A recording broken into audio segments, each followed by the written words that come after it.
In this session, I'm going to discuss random forest algorithm in machine learning. देखिए, अब समझते हैं हम लोग रैंडम फॉरेस्ट एल्गोरिथम क्या होती है। सो रैंडम फॉरेस्ट एक पॉपुलर मशीन लर्निंग एल्गोरिथम है that belongs to the supervised learning technique. देखिए, सुपरवाइज्ड टेक्निक लर्निंग से बिलोंग करती है and it can be used for both classification and regression problem.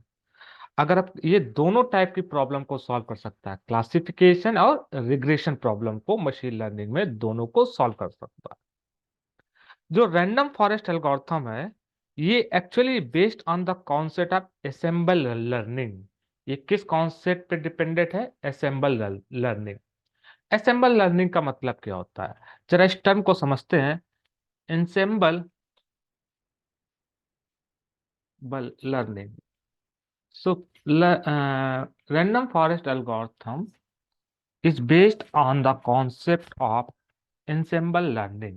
ensemble learning का मतलब होता है कि बहुत सारी लर्निंग को कंबाइंड करके आप एक कंक्लूजन निकालते हैं, उसे बोलते हैं ensemble learning, which is a process of combining multiple classifiers to solve a complex problem and improve the performance of the model। मतलब आप कई जगह से कई चीजें कलेक्ट करके उन्हें आप लर्न कर रहे हैं और उसके बाद आप डिसीजन ले रहे हैं। सिर्फ एक ही लर्निंग के बेसिस पे डिसीजन नहीं ले रहे हैं, आपने मल्टीपल प्लेसेस से लर्निंग की और उसके बाद आप डिसीजन ले रहे हैं। इस टाइप की लर्निंग को बोलते हैं ensemble learning. So as the name suggested, random forest is a classifier that contains number of decision tree on various subset of the given data set and takes the average to improve the predictive accuracy of the data set। इसका मतलब क्या हुआ? देखिए, इससे पहले हम लोगों ने एक एल्गोरिथम डिस्कस की थी, decision tree algorithm. Decision tree algorithm में हम लोग क्या करते थे, हमारा जो भी डेटा सेट आता था उसको स्प्लिट करके एक डिसीजन ट्री बनाते थे। जैसे कि यहाँ पे एग्जांपल देखिए, यहाँ पे हमें लास्ट सेशन में, लास्ट वीडियोस में हमने ये डिस्कस किया है डिसीजन ट्री एल्गोरिथम, जहाँ पे हमें प्रिडिक्ट करना था किसी भी पर्सन की सैलरी मोर देन 100K हो सकती है कि नहीं। अगर वो इस कंपनी में वर्क करता है, उसकी स्पेसिफिक जिस गिवन जॉब है, उसकी ये डिग्री है, उसके बिहाफ पे हमें डिसाइड करके बताना था।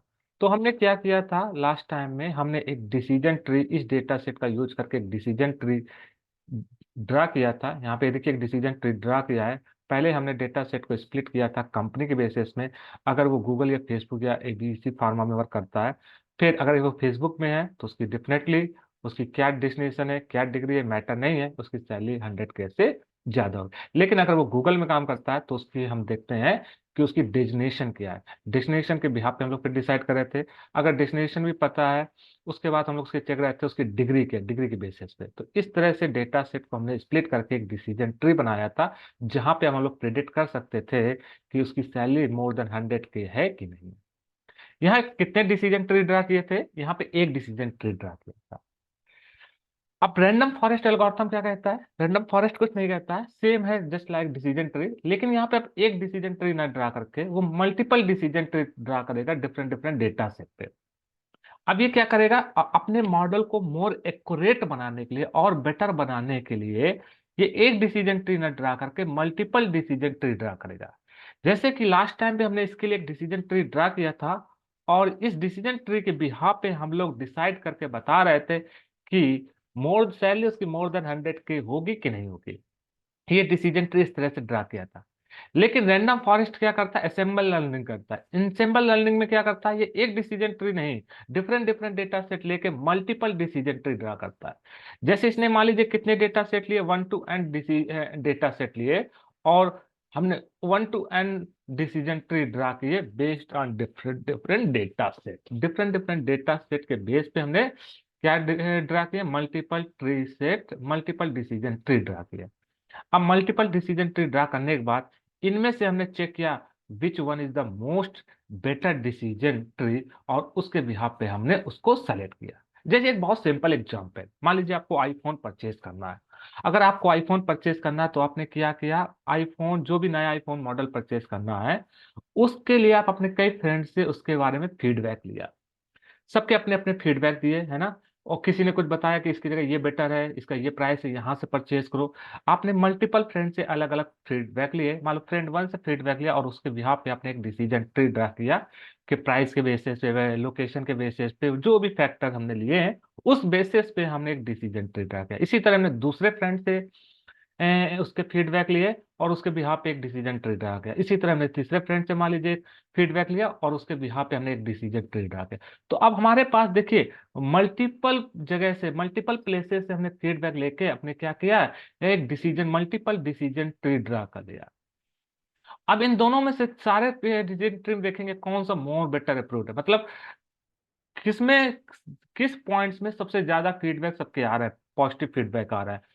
तो उस बेसिस पे हम लोग अब यहाँ पे मेजॉरिटी वोट करेंगे, भैया सबसे ज्यादा लोग किस चीज को ज्यादा सपोर्ट कर रहे हैं, उस मेजॉरिटी वोटिंग के बेसिस पे हम लोग एक फाइनली डिसीजन लेंगे और उस डिसीजन को लेके फिर मॉडल को हम अपना ट्रेंड करेंगे। तो यहाँ पे देखिए, यहाँ पे एक ही डिसीजन ट्री ड्रा करके हम लोग तुरंत डिसीजन नहीं ले रहे हैं, यहाँ पे मल्टीपल डिसीजन ट्री ड्रा कर रहे हैं based on multiple data set, और उसके बाद उनमें से वोटिंग करके ये देख रहे हैं कौन सा बेटर डिसीजन ट्री होगा, और तब हम अपने डिसीजन को ले रहे हैं। तो इससे हम लोग क्या कर रहे हैं, अपने मॉडल को और एक्यूरेट कर सकते हैं और बेटर कर सकते हैं। देखिए डिसीजन ट्री में जो भी प्रॉब्लम रह गई थी उस प्रॉब्लम को मोर बेटर कर सकते हैं किसके थ्रू, रैंडम फॉरेस्ट के थ्रू।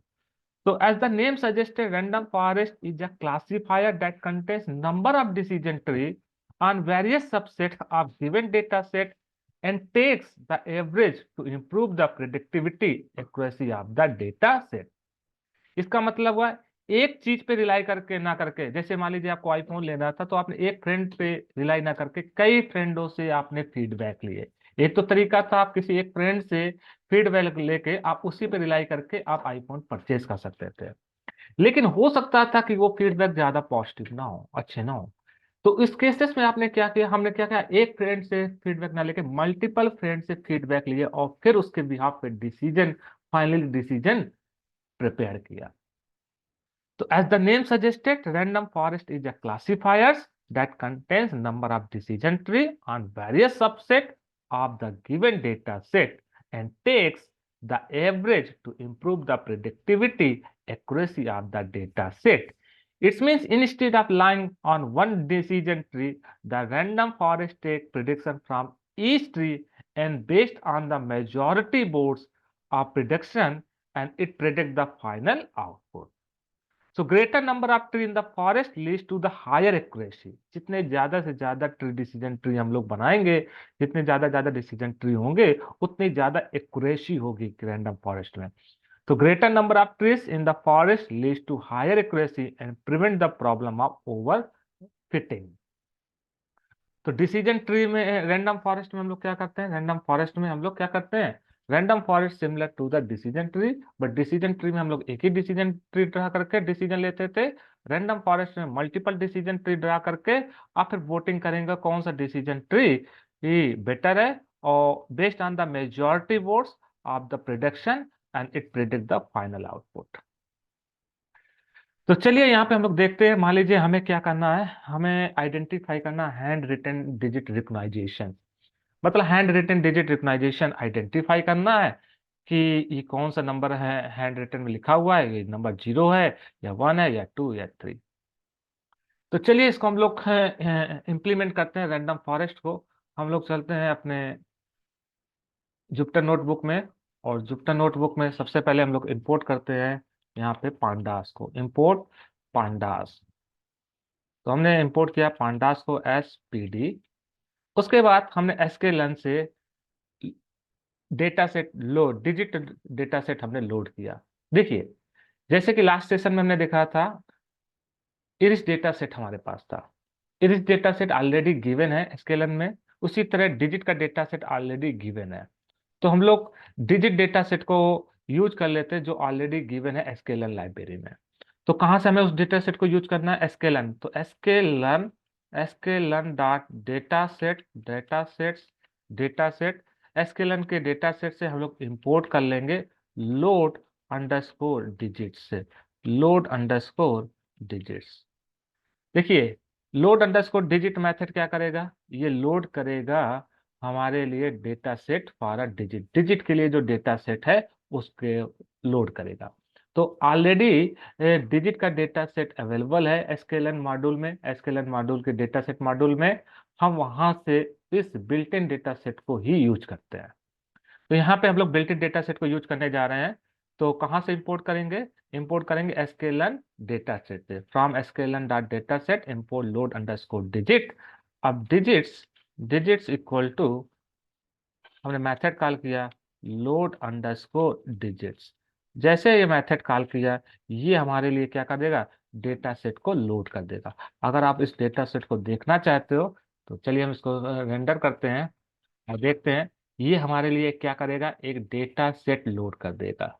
देखिए ऑलरेडी एक डेटा सेट बना हुआ है डिजिट्स का, ऑलरेडी अवेलेबल है। कहाँ पे अवेलेबल है, एसक्यूएल डॉट डेटा सेट में।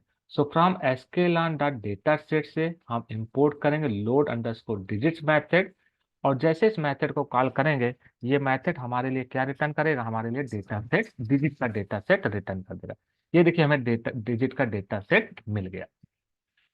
देखिए इस डिजिट डेटा सेट में से अब हमें क्या करना है, इस डिजिट डेटा सेट में बहुत सारे फील्ड्स हैं, बहुत सारे एट्रीब्यूट्स हैं। चलिए हम लोग एक एक एट्रीब्यूट्स को देखते हैं किसकी हमें जरूरत है।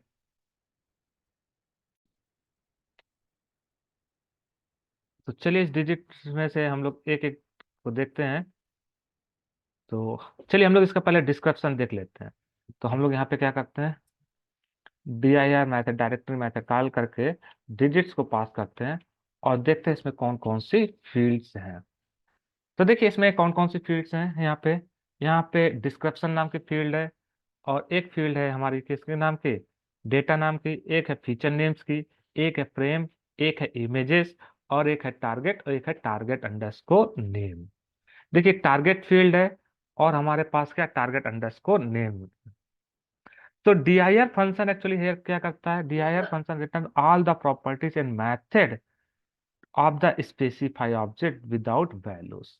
देखिए dir फंक्शन से हम लोग क्या कर सकते हैं, अगर आपको ये पता करना है कि इस ऑब्जेक्ट्स में, यहाँ पे देखिए डिजिट्स ऑब्जेक्ट हमें जो मिला है, इस ऑब्जेक्ट में कौन कौन सी प्रॉपर्टी और कौन कौन से मेथड अवेलेबल है विदाउट स्पेसिफाइंग देयर वैल्यू, हम लोग किस मेथड से पता कर सकते हैं, dir मेथड से। तो dir फंक्शन क्या रिटर्न करता है, इसको समझ लेते हैं।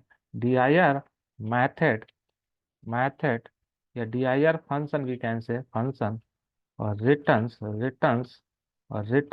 all properties and methods of the specified object without the value। देखिए जो भी प्रॉपर्टीज है उनको रिटर्न करेगा, जस्ट उनके नेम रिटर्न करेगा विदाउट द वैल्यूज। तो इसमें कौन कौन सी प्रॉपर्टी अवेलेबल है, description, data, feature names, frame, image, target and target underscore name. कौन कौन सी, टारगेट। चलिए हम लोग टारगेट अगर आपको देखना है तो डिजिट्स में से, डिजिट वाले में से किसको देखना है, टारगेट को। तो डिजिट डॉट कौन सी फील्ड चेक करनी है, टारगेट। चेक करते हैं, रन करते हैं और यहाँ पे चेक करते हैं। ये देखिए ये टारगेट वैल्यू है 0 to 9, ये टारगेट वैल्यू है। टारगेट वैल्यू मतलब जिसको आप देखिए यहाँ पे टारगेट अंडरस्कोर नेम भी था, टारगेट, इसको रन करते हैं फिर से, dir digit target underscore name. तो टारगेट अंडरस्कोर नेम जरा इनको भी हम लोग टारगेट अंडरस्कोर नेम प्रॉपर्टी को भी चेक कर लेते हैं, टारगेट अंडरस्कोर नेम में क्या है। So digit dot target underscore name, target underscore name column, ये देखिए ये टारगेट नेम, कितनी डिजिट है, 0 से लेकर 9, कितनी डिजिट है, 0 से लेकर 9, ये हमारे टारगेट नेम्स है। चलिए और टारगेट में क्या है, जिसकी वैल्यू हमें प्रिडिक्ट करनी है। तो यहाँ पे देखिए सारे कॉलम्स आपको मिल रहे हैं, जो जो प्रॉपर्टी चाहिए आपको आप चेक कर सकते हैं, एक बार फिर से चेक कीजिए। डेटा, ये डेटा क्या प्रॉपर्टी कंटेन करेगी, वो डेटा पार्ट कंटेन करेगी जो आपको चाहिए। तो देखिए डिजिट्स, डिजिट डॉट डेटा, ये डेटा पार्ट कंटेन कर रही है। ये देखिए ये डेटा पार्ट, ये डेटा पार्ट है हमारा। ये वो डेटा पार्ट है। चलिए अब हम लोग क्या करते हैं, एक ग्राफ ड्रा करते हैं और देखते हैं अपने डिजिट नाम का जो डेटा सेट हमारे पास आया है। ये देखिए, एक इसमें इमेजेस नाम का, इमेजेस वाला भी हम लोग चेक कर लेते हैं एक बार। इमेजेस में क्या है, डिजिट्स डॉट इमेजेस। रन करते हैं, इस फीचर्स को भी देख लेते हैं। ये देखिए यहाँ पे इमेजेस की कुछ वैल्यू दिए गए हैं। चलिए हम लोग एक मैटप्लॉट लाइब्रेरी ड्रा करते हैं और इमेजेस को ड्रा करके देखते हैं मैटप्लॉट पे। सो एसक्यूएल हम लोग क्या क्या मैटप्लॉट लाइब्रेरी को इंपोर्ट करते हैं। तो import import matplotlib dot P Y P plot as P L T as P L T. तो चलिए हम लोग मैट प्लॉट ड्रा करते हैं और इसको कमेंट कर देते हैं, रन करते हैं। देखिए यहाँ पे हमने क्या किया, अभी हमने एक लूप चलाया आई इन रेंज, कितनी रेंज तक, सिर्फ 4 रेंज तक अभी हमने चलाया मान लीजिए। अब हमें क्या करना है, शो करना है। तो पी एल टी डॉट हमने क्या, मैट शो। अब ये डिजिट डेटा सेट में जो डिजिट्स है ना, डिजिट के अंदर डिजिट्स के अंदर जो इमेजेस है, इमेजेस वैल्यूज को हमने क्या उठाई, इंडेक्सिंग हमने स्पेसिफाई किया। पहले 0 इंडेक्सिंग पे, फिर 1 इंडेक्सिंग पे, 2 इंडेक्सिंग पे, 3 इंडेक्सिंग पे। चलिए इसको रन करते हैं और चेक करते हैं। रन करते हैं इसको और इसको चेक करते हैं। ये देखिए इसने क्या शो किया, ये देखिए 4 ग्राफ ड्रा कर दिए। ये देखिए ये इमेजेस शो हो रही ना, जो हैंड रिटन इमेज, ये देखिए इमेजेस आपकी हैं, जो इमेजेस हैं वो हम शो यहाँ पे कर रहे हैं। तो ये देखिए जो इमेजेस थी हैंड रिटन की, ये सुनो, वो हमने क्या कर ली, यहाँ पे हमने क्या कर लिया, पॉपुलेट कर। तो इमेजेस नाम की प्रॉपर्टी में वो इमेजेस डेटा सेट स्टोर है। अब हमें क्या चाहिए, डेटा चाहिए। जो भी हमारा डिजिट डेटा सेट है उसमें से कौन सा पार्ट निकालना है, डेटा पार्ट। तो डिजिट वाले डेटा सेट में से हमें डेटा निकालना है। तो चलिए डिजिट वाले से डेटा निकालते हैं। तो कैसे निकालते हैं, डिजिट्स, इस डिजिट डेटा सेट में कौन सी प्रॉपर्टी है, डेटा प्रॉपर्टी है। डिजिट वाले डेटा सेट में कौन सी property, data property. So dot data, digit dot data. अगर आप इसे रन करते हैं डिजिट डॉट डेटा में, ये देखिए बहुत सारी डेटा में ये मिल गया। सो डिजिट डॉट डेटा से हमें क्या करना है, हमें क्रिएट करना है डेटा फ्रेम। चलिए डेटा फ्रेम क्रिएट करते हैं डिजिट डॉट डेटा से। इस डेटा का यूज करके हम अपना डेटा फ्रेम क्रिएट करते हैं, डेटा से फ्रेम क्रिएट करते हैं। तो df इक्वल टू, हम लोग अपना डेटा फ्रेम क्रिएट करते हैं, df equal to pd dot data frame. हमारे पास डेटा फ्रेम ऑब्जेक्ट है, डेटा फ्रेम क्रिएट किया। डेटा फ्रेम हमें क्रिएट करना है जो भी डिजिट डेटा सेट है, इसके किसका यूज करके, किस प्रॉपर्टी का यूज करके, डेटा प्रॉपर्टी यूज करके। अब हमने df dot head method call किया, इसका डेटा शो कराया, first top row, first 4 top row. अब रन करते हैं या चेक करते हैं। देखिए यहाँ पे डिजिट्स, जो हमारा डेटा सेट था, इस डेटा सेट के पास एक प्रॉपर्टी डेटा नाम की थी जिसमें उसका डेटा स्टोर था। तो हमने देख लिया यहाँ पे हमारे पास डेटा है 0 से लेकर 63 इंडेक्सिंग तक, ये हमारा डेटा है। अब इस डेटा सेट में से, ये डेटा सेट है जिसकी हेल्प से हम लोग क्या करेंगे, टारगेट कॉलम की वैल्यू को प्रिडिक्ट करेंगे। जिसकी हेल्प से हम लोग क्या करेंगे, टारगेट कॉलम की वैल्यू को प्रिडिक्ट करेंगे। इस डेटा सेट में हमें एक और कॉलम ऐड करना है, टारगेट कॉलम वाले पे। देखिए तो इस डेटा सेट में हमें कॉलम और ऐड करना है, टारगेट कॉलम। तो कैसे ऐड करेंगे, डीएफ में हमें कौन सा कॉलम ऐड करना है इस डेटा फ्रेम में, टारगेट नाम का, target equal to, target equal, अब डिजिट्स और उसकी वैल्यू अपडेट करने के से डिजिट में एक टारगेट नाम का एट्रीब्यूट है जिसमें टारगेट वैल्यू स्टोर है। अब जरा रन करते हैं और देखते हैं अपने डेटा फ्रेम को। अब हमारे डेटा फ्रेम में देखिए एक टारगेट कॉलम भी ऐड हो गया। जब ये इमेज के पिक्सल्स थी गिवन थे, इसके बेसिस पे उसने रिकॉग्नाइज किया, डिजिट किया 0। जब ये वाला केस था तो उसने रिकॉग्नाइज किया, डिजिट की वैल्यू किया 1। इस तरह उसने रिकॉग्नाइज किया। ये टारगेट वैल्यू है, ये क्या है, टारगेट वैल्यू है, ये टारगेट वैल्यू है। अब हम लोग क्या करते हैं, अपने मॉडल को क्या करते हैं, ट्रेंड करते हैं इस डेटा सेट से और फिर प्रिडिक्ट करते हैं टारगेट वैल्यू को। तो हमारे पास देखिए डेटा सेट है, हम इस डेटा सेट की हेल्प से अपने मॉडल को ट्रेंड करते हैं। इस डेटा सेट में दो चीजें होंगी, प्रिडिक्टर और टारगेट। ये प्रिडिक्टर्स वैल्यू है और ये आपका टारगेट कॉलम है। तो हम लोग प्रिडिक्टर और टारगेट एट्रीब्यूट की हेल्प से अपने डेटा सेट को ट्रेंड करते हैं और फिर अपने डेटा सेट को ट्रेंड करते हैं। ट्रेंड करने के बाद फिर नया इनपुट को हम लोग प्रिडिक्ट करते हैं। चलिए हम लोग पहले इस डेटा सेट को स्प्लिट कर लेते हैं टेस्टिंग डेटा और ट्रेनिंग सेट डेटा में। तो टेस्टिंग डेटा और ट्रेनिंग सेट डेटा में स्प्लिट करने के लिए हमें sklearn से इंपोर्ट करना पड़ेगा train underscore test underscore split method. So sklearn dot model underscore selection and now हमने यहाँ से इंपोर्ट किया, किसको इंपोर्ट किया, train underscore test underscore split, train underscore test underscore split. इसको इंपोर्ट करने के बाद अब हम अपने डेटा सेट को क्या करते हैं, स्प्लिट करते हैं। कितने पार्ट में, दो पार्ट में, एक टेस्टिंग पार्ट में और एक ट्रेनिंग सेट डेटा और टेस्टिंग डेटा। तो देखिए ट्रेन अंडरस्कोर टेस्ट मेथड क्या रिटर्न करता है, x underscore train part return करता है, ट्रेनिंग डेटा सेट रिटर्न करता है, comma X underscore test part return करता है and Y underscore train part return करता है and Y underscore test part return करता है। मेथड का नाम है test train underscore test underscore split, train underscore test underscore split.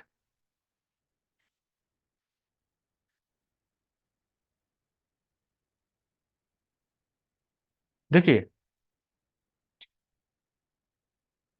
यहाँ पे इनपुट टेस्ट डेटा क्या है, यहाँ पे आप प्रिडिक्टर क्या है, प्रिडिक्टर की क्या है, इस डेटा सेट में ये सारे प्रिडिक्टर हैं टारगेट को छोड़ के। तो हम लोग क्या करते हैं, टारगेट को छोड़ के प्रिडिक्टर ले लेते हैं। तो यहाँ पे हम क्या करते हैं, या तो आप पहले से क्या कर लीजिए, इस डेटा फ्रेम से प्रेडिक्टर निकाल लीजिए और टारगेट अलग अलग कर लीजिए, या आप डायरेक्टली यहाँ पे भी लिख सकते हैं। हमें क्या करना है, हमें वो सारे डेटा सेट वो सारे एट्रीब्यूट चाहिए एक्सेप्ट टारगेट एट्रीब्यूट। तो हम लोग टारगेट वाले को क्या करते हैं, स्प्लिट कर देते हैं। तो डीएफ डॉट कौन सा मैथड कॉल करते हैं, ड्रॉप मैथड। अगर डेटा फ्रेम से कॉलम को ड्रॉप करना है, ड्रॉप मैथड कॉल किया, किसको ड्रॉप करना है, हमने स्क्वायर ब्रैकेट के अंदर उस कॉलम का नाम लिख दिया, टारगेट कॉलम को हमें ड्रॉप करना है, टारगेट। इसने क्या किया, टारगेट को ड्रॉप किया और ये ऑपरेशन जो आपको परफॉर्म करने हैं, ये किस लेवल पे ऑपरेशन परफॉर्म करने हैं, एक्सिस लेवल, कॉलम लेवल पे। तो एक्सिस की वैल्यू हमने क्या दे दी, यहाँ पे एक्सिस की वैल्यू हमने दे दी कॉलम्स, एक्सिस वैल्यू कॉलम दे दी। फिर दूसरा क्या चाहिए, दूसरा चाहिए प्रेडिक्टर। प्रेडिक्टर कैसे निकलेगा, डिजिट्स, डिजिट वाले डेटा फ्रेम में से टारगेट किस है, तो से टारगेट, टारगेट वाले कॉलम की वैल्यू चाहिए, तो टारगेट को पास कर दिया। और हमें तो इसमें testing size, test underscore size, testing part कितना लेना है, 0.2। तो टेस्टिंग डेटा सेट कितना लेना है, 0.2। तो ये हमारा डेटा सेट क्या हो गया, स्प्लिट हो गया, यस नो, टेस्टिंग और ट्रेनिंग डेटा सेट में। तो हमारा डेटा सेट हमने स्प्लिट कर लिया ट्रेनिंग और टेस्टिंग डेटा सेट में। अगर आप देखना चाहते हो कि भाई टोटल कितना डेटा ट्रेनिंग सेट में आया है, तो एक्स लेंथ निकाल लीजिए, एक्स अंडरस्कोर ट्रेन, इसकी लेंथ निकाल लीजिए। तो टोटल देखिए कितना डेटा सेट आ गया ट्रेनिंग सेट डेटा में, टोटल कितना, वन, देखिए यहाँ पे 100, 1437 इतनी रो आ गई ट्रेनिंग डेटा सेट में, लेंथ ऑफ एक्स ट्रेन। अब कितना टेस्ट, टेस्ट पार्ट में यूज हो रहा होगा, तो एक्स अंडरस्कोर टेस्ट देख लेते हैं, x underscore test, x underscore test किया, ये देखिए x underscore test capital X है, एक्स अंडरस्कोर टेस्ट, ये देखिए 360। चलिए अब हमारा ट्रेनिंग सेट डेटा मिल गया, हमें टेस्टिंग डेटा से मिल गया। अब हम क्या करते हैं, अपना मॉडल क्रिएट करते हैं और मॉडल को ट्रेन करते हैं। तो मॉडल को हम लोग क्या करते हैं, क्रिएट करते हैं। मॉडल कौन सा क्रिएट करना, हमें कौन सी एल्गोरिथम यूज करनी है, यहाँ पे मॉडल क्रिएट करना यूजिंग रैंडम फॉरेस्ट एल्गोरिथम। कौन सी, रैंडम फॉरेस्ट क्लासीफायर। तो चलिए हम लोग रैंडम फॉरेस्ट क्लासीफायर को इंपोर्ट करते हैं। तो रैंडम फॉरेस्ट क्लासीफायर को इंपोर्ट करते हैं from sklearn dot model, sorry sklearn कौन सी मॉड्यूल से, इंसेम्बल मॉड्यूल से, assemble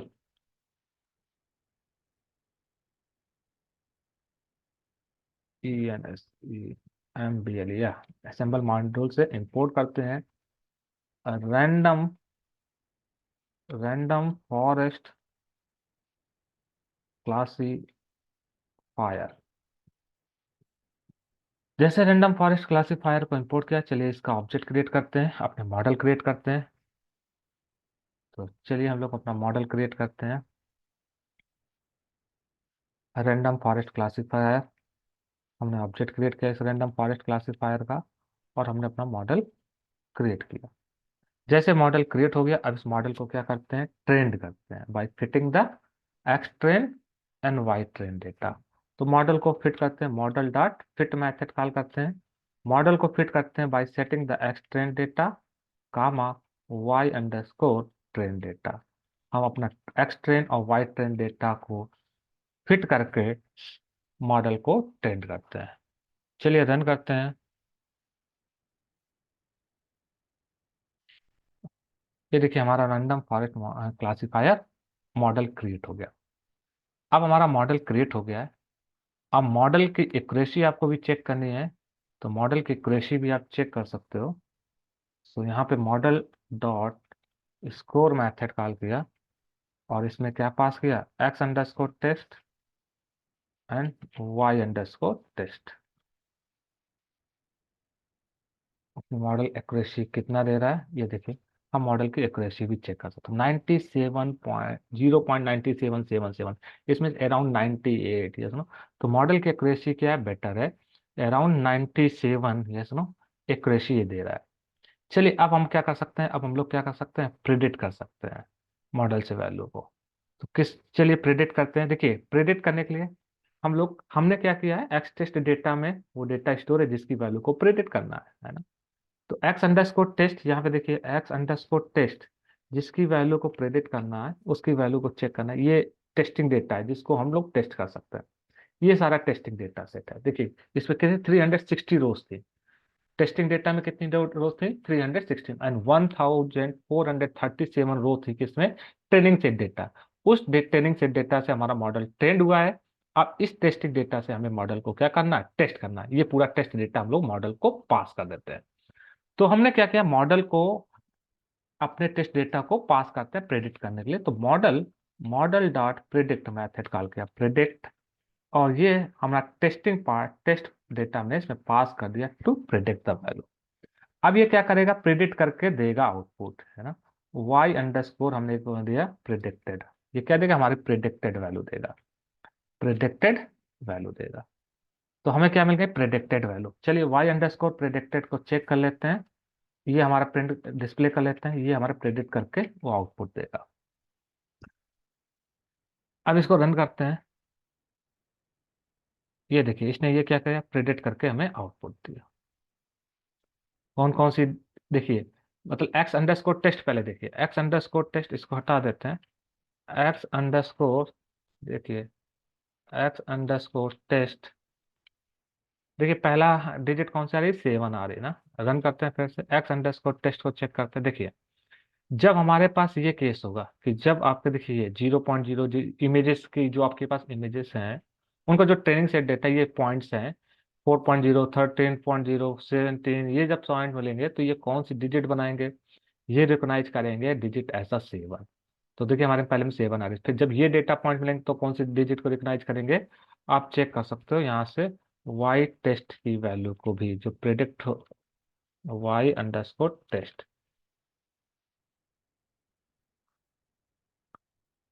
वाई अंडरस्कोर टेस्ट। अब हमारे पास क्या आया, देखिए एक्स अंडरस्कोर टेस्ट, ये तो डेटा हम लोग पास करेंगे ऐसा इनपुट, है ना। ये देखिए ऐसा इनपुट हम लोग ये पास करेंगे, ये सारा data x underscore test, x underscore test, जिसको प्रेडिक्ट करना है। ये बहुत सारा डेटा 360 अराउंड रोज है। ये सारी रो हमने क्या किया, पास किया एज फॉर प्रिडिक्शन। इसने 1 बाई 1 रो प्रेडिक्ट किया है ना, हर एक रो को प्रेडिक्ट करेगा और इसके करस्पॉन्डिंग कौन सी डिजिट पॉसिबल है ना, उसका आउटपुट प्रोड्यूस करेगा। तो वाई प्रिडिक्टेड में हमारे पास क्या आ गया, वो सारा आउटपुट आ गया ना। एक्स टेस्ट डेटा के करस्पॉन्डिंग जो भी प्रिडिक्शन किया है उसने, वो वाई प्रिडिक्ट में आ गया।